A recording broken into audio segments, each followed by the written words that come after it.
From Wish TV and the All Indiana Podcast Network, this is the Business, Equity, and Opportunities Podcast with Scott Sander. Welcome to the Business, Equity, and Opportunities Podcast. I'm Scott Sander. On this episode, how the SBA can help you and your small business get started, the Employee Retention Credit, and how to prevent scammers from getting their hands on it. And in the growing pet daycare industry, it's a dog's life.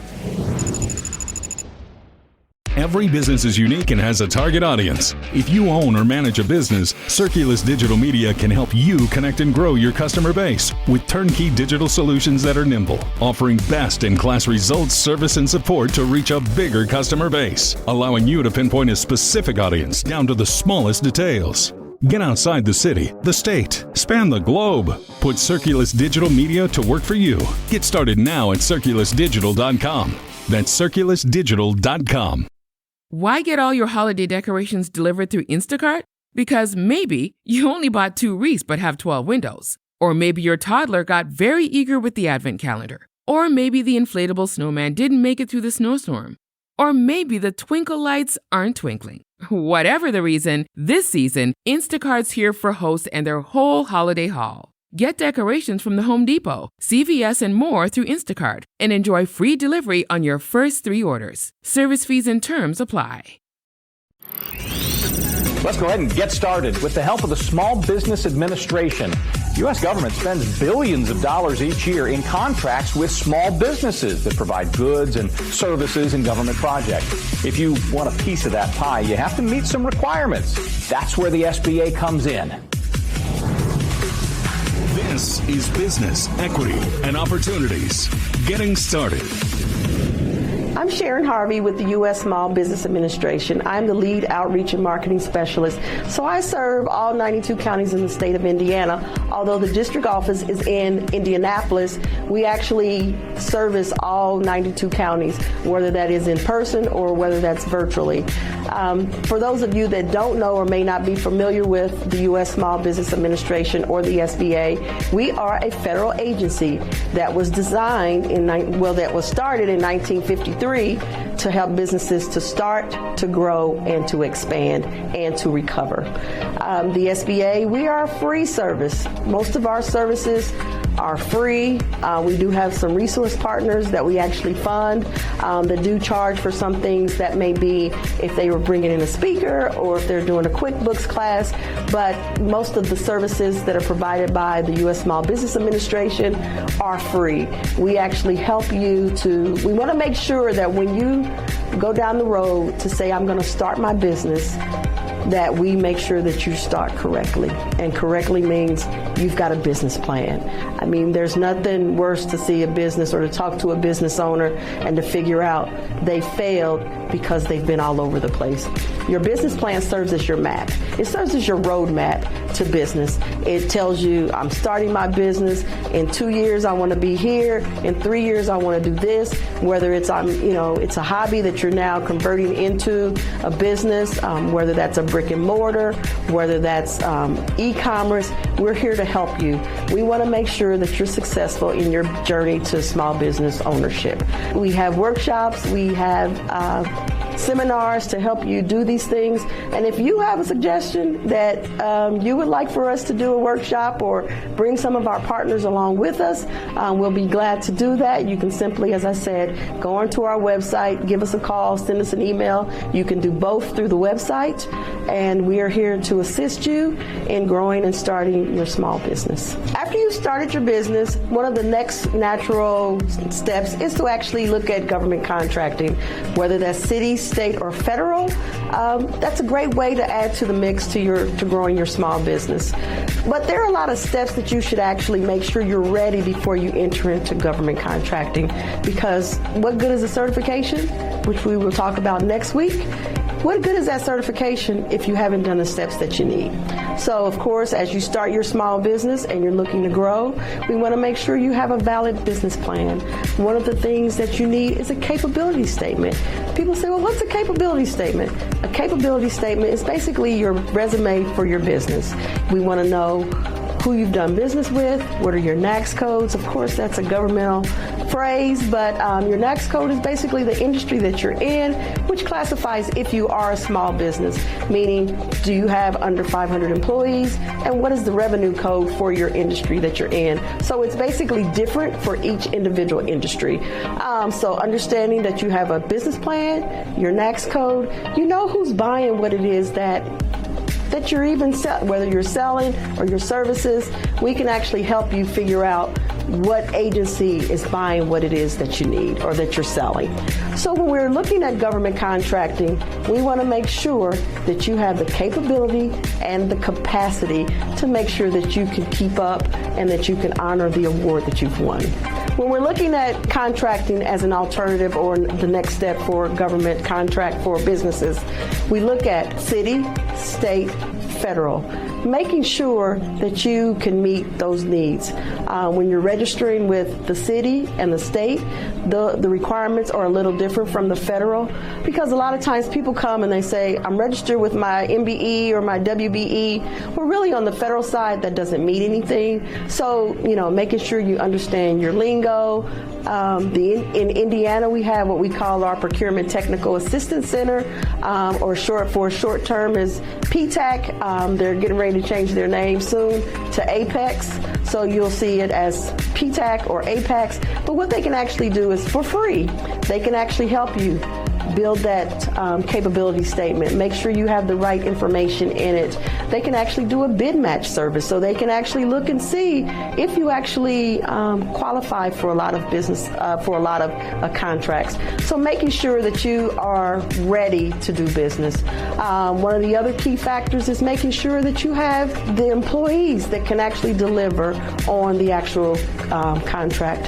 One of the things right now that we're really doing a lot of work with our small businesses is getting them to partner, getting them to team, because on some of the awards, it may be that when we're looking at all the roads in Indiana that need to be fixed, it may be that the award requires maybe 3 trucks or 5 trucks, and you have one and someone else has 2 or 3, then you can team together so that you can actually win the contract. But these are all the things that you need to do beforehand. You want to identify who are some of the partners that you can partner with, making sure that your taxes are paid or up to date, because we're going to ask you those.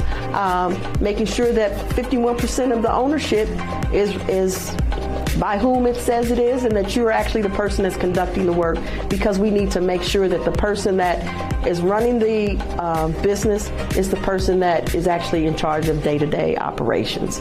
So those are a lot of the things that we want to make sure that after you've started your business, you've been in business for a couple years, and you're like, I'm ready to rock and roll, and I'm ready to go on to what is the next phase of business. Let's try government contracting. We want to make sure that your financials are strong. We want to make sure that you're ready and you're able to sustain these contracts that you're going to be awarded. And we want to make sure that you have the ability to continue to get work, whether that is city, state, or federal.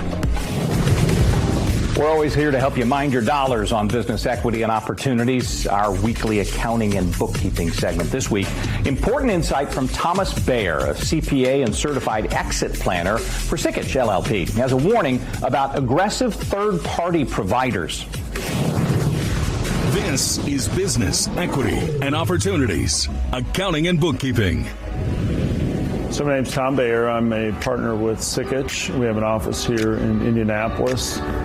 Sikich is based in the Chicagoland area, our headquarters. We're actually a global firm. We now have offices overseas. We're a CPA firm, but really we're a professional services firm. So technology, accounting, tax, and a multitude of advisory services is what Sikich offers to our clients. So when the CARES Act came about, the pandemic hit, and the government swiftly reacted with some stimulus programs. The employee retention credit was introduced, and simply think about the words employee retention. The idea was for businesses to receive an incentive from the government to retain employees through the period of the pandemic. The retention credit rules version 1 in the first version of the CARES Act. They were expanded in what was commonly referred to as the second CARES Act. So the expansion of that credit really opened up the opportunity for a lot more business owners, small business owners, to be eligible for the credit. But effectively, the government, through a set of eligibility rules, wanted to give businesses stimulus dollars if they retained their employees. And the rules are somewhat complicated. One of the common beliefs of business owners is that if they apply for the credit and they receive the credit, and then later on it's determined maybe they're not eligible for the credit, they simply pay the money back. That isn't necessarily true.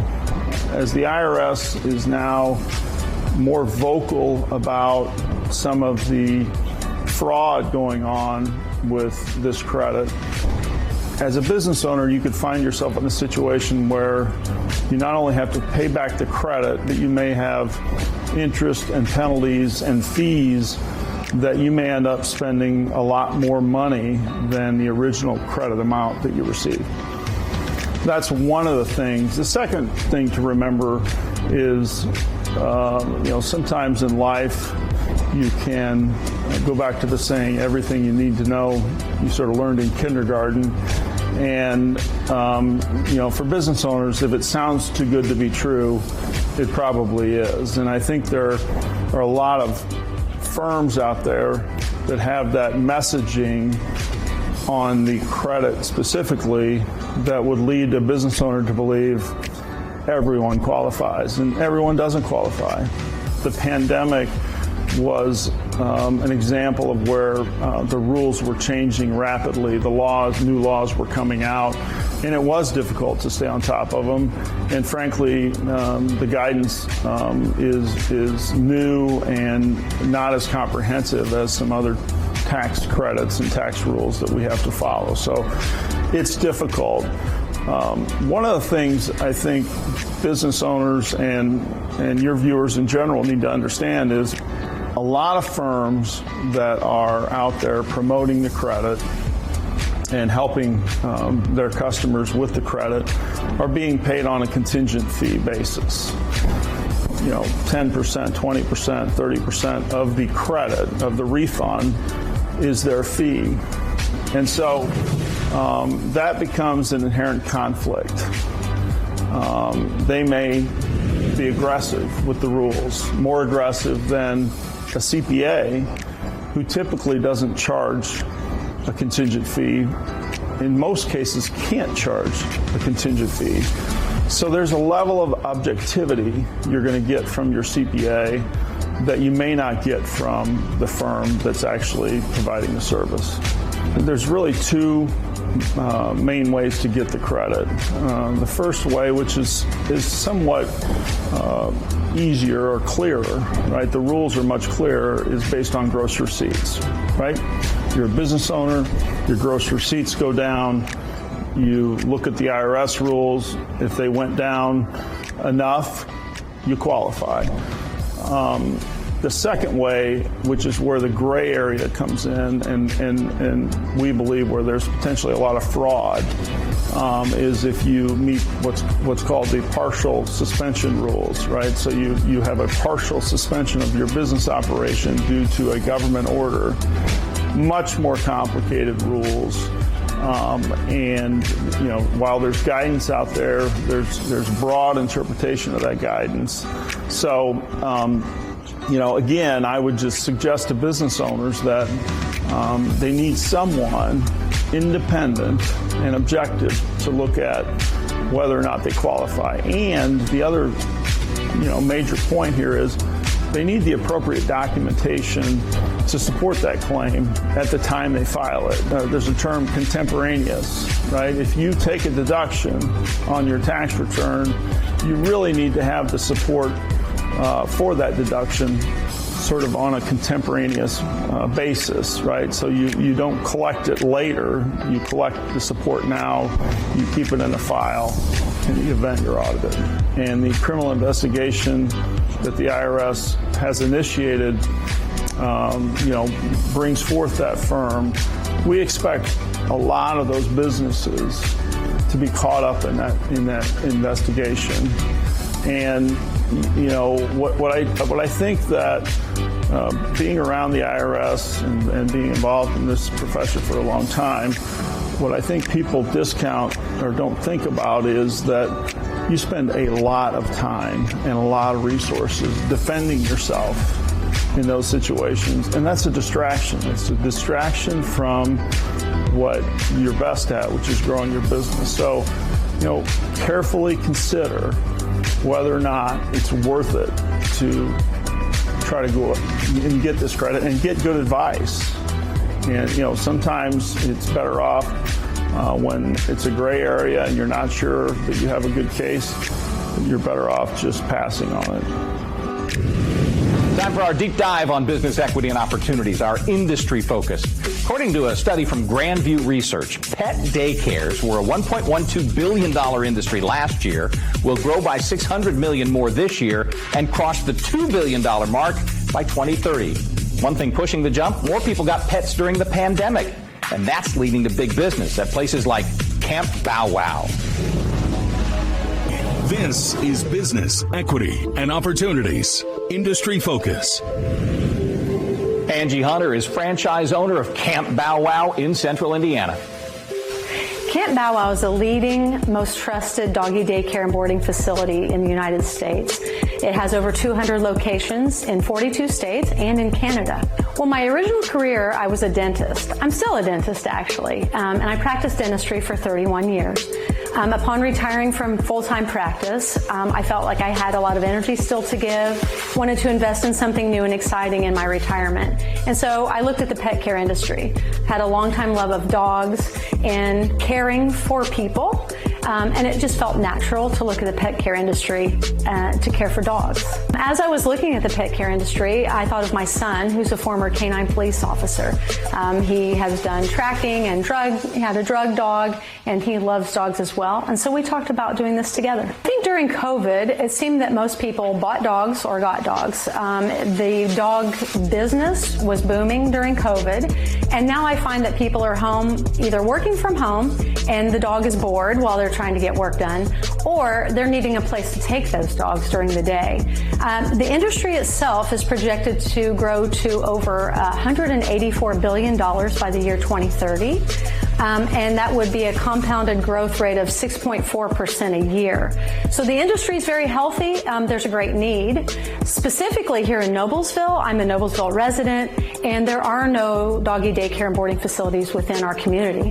And so I felt like, what a better way to bring a booming industry, my love for dogs and caring for others, and help my hometown. So with our boarding and daycare, we also offer enrichment, which is also a mentally stimulating activity for the dogs. So it helps with boredom busting and destructive behaviors at home that parents are having happen these days. And then adding the grooming also adds to the wellness and health of the dog. We offer some enrichment activities that include snuggle time, play pals, and sniff and seek. So we offer puzzles, games, water activities, and different things like that help stimulate the dog and help their minds. Well, interestingly, just getting ready, the supply chain issues have been an interesting thing getting started with this business. I've had this in the works for about 2.5 years, and I had to be very patient because of supply chain and issues and that. So we had a lot of delays. So it took a lot of patience to get this off the ground, and I'm very happy that we are now. So I think that was a big surprise. I thought that I would get it started, get it rolling, and get open right away, and that didn't happen. When I was looking at this industry, I actually interviewed several franchises. Camp Bow Wow, by and far, they were the top. The reason being the support that I do get from corporate, through training, through my peers. There are over 200 owners nationwide, and we have a little messenger group. If I have a question, I can message them, and within minutes I have answers from people who are seasoned, who have gone before me. So the franchise model was good for me because all the systems were in place. Camp Bow Wow specifically because of their focus on safety and giving dogs truly a camp-like experience. This is not your typical kennel. I see us as being the Cheers of Noblesville. That's how I've described it. I want to be that place where everybody knows your name. I want our dogs in our local community to have a safe, fun, exciting place to be, that they're known and loved. I want to be on the street for us to know our local dogs and be able to consider them family. So if I look ahead, I see us as being an integral part of our community for our pet parents and our four-legged campers as well. I think it's key that we have services for our four-legged friends in our community, especially since their population has boomed in the last few years. You know, there are services for children and there are summer camps for children, and now we have a summer camp, a winter camp, a year-round camp for dogs. And I just think it's important. Well, I love dogs, and to see our camp counselors in our yards playing with the dogs, loving on the dogs, and knowing that the pet parents have the security that they can leave their pet, their beloved family member, with us, and that we're going to care for them as our own. I just think that gives a lot back to the community, and it does warm my heart to be a part of that for our community. Our thanks again to all the contributors who joined us for this episode of the Business Equity and Opportunities podcast. We hope you found it enlightening, useful, and inspiring. You'll find more information about the show on our website, beoshow.com. You can watch Business Equity and Opportunities Sunday mornings at 10 on Wish TV or live stream it through wishtv.com. Each week we provide 7 full segments with topics ranging from how to get started and how to access capital to the day-to-day running of your business and questions about accounting and bookkeeping. We feature business news and trends and always share a success story from one of our contributors. Join us next time for more insights into the world of small business. Be sure to sign up for our Business Equity and Opportunities newsletter to get even more valuable, up-to-date information. And if you have any questions or you'd like to be part of our show, please email us. The address is beo@wishtv.com. We'd love to hear from you. I'm Scott Sander. Thanks for listening. Watch the Business Equity and Opportunity Show on Wish TV and access all of our content and share it on demand anytime at beoshow.com. You can find more podcasts from Wish TV on the All Indiana Podcast Network at allindianapodcastnetwork.com.